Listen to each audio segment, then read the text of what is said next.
नमस्कार दर्शक हो, लीड महाराष्ट्र या बातमीपत्रात आपले स्वागत आहे। आज आपण एका वेगळ्या विषयासंदर्भात चर्चा करतोय आणि तो विषय आहे बेडगमधील 3 वर्षापूर्वी महामानव डॉक्टर बाबासाहेब आंबेडकर स्वागत कमान प्रकरण।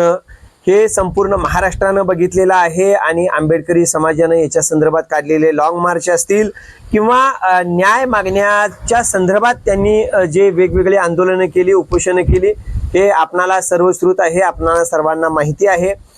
याच प्रकरणाचा निकाल विभागीय आयुक्त पुणे यांच्या कार्यालयामध्ये होता आणि हा निकाल नुकताच लागला आहे।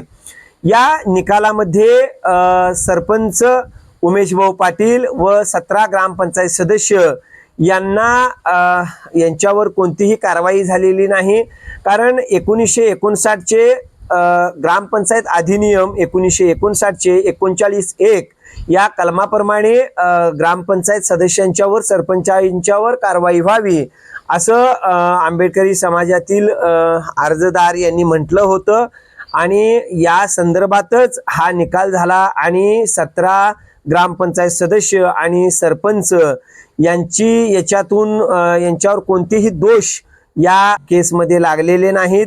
आणि तसं पाहायला गेलं तर स्वाभिमानी आंबेडकरी समाजाचे नेते डॉक्टर महेश कुमार कांबळे असतील, सचिन कांबळे असतील, तुषार खांडेकर असतील, शिवाजी कांबळे असतील, राकेश बबन कांबळे असतील, रणजित कांबळे, विकी कांबळे, तसेच अमर कांबळे असतील, रमेश कांबळे असतील, प्रकाश शिंदे असतील, रवी कांबळे असतील, सुखदेव कांबळे सर असतील, शीतल शिंदे असतील, इतर ज्या महिला, लहान मुलं असतील, या लॉंग मार्चच्या दरम्यान या सर्वांनी लॉंग मार्च काढला होता आणि या लॉंग मार्चच्या दरम्यानच किसन सुभराव कांबळे यांचा मृत्यू देखील झाला होता। आणि उद्देश एकच होता की महामानव डॉक्टर बाबासाहेब आंबेडकर यांची स्वागत कमान ही बेडगमध्ये उभा राहिली पाहिजे असा एक महत्त्वाचा विषय, जिव्हाळ्याचा विषय घेऊन ते पुढे आले होते।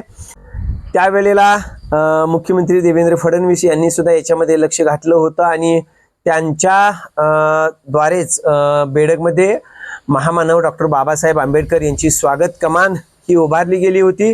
या स्वागत कमानीचं लोकार्पण RPIचे अध्यक्ष रामदासजी आठवले यांच्या हस्ते झालं होतं। तर याचाच निकाल आता लागला आणि बेडग येथील सरपंच आणि 17 सदस्य यांच्यावर कोणतेही दोषारोप या प्रकरणामध्ये झाले नाहीत आणि पुणे विभागीय आयुक्त यांनी हा निकाल नुकताच दिला आहे। त्यामुळं आंबेडकरी समाजाची पुढची भूमिका काय आहे हे बघणं महत्त्वाचं आहे। ते आयुक्तांच्याकडून मग शासन दरबारी न्याय मागतात का हेही बघणं महत्त्वाचं आहे।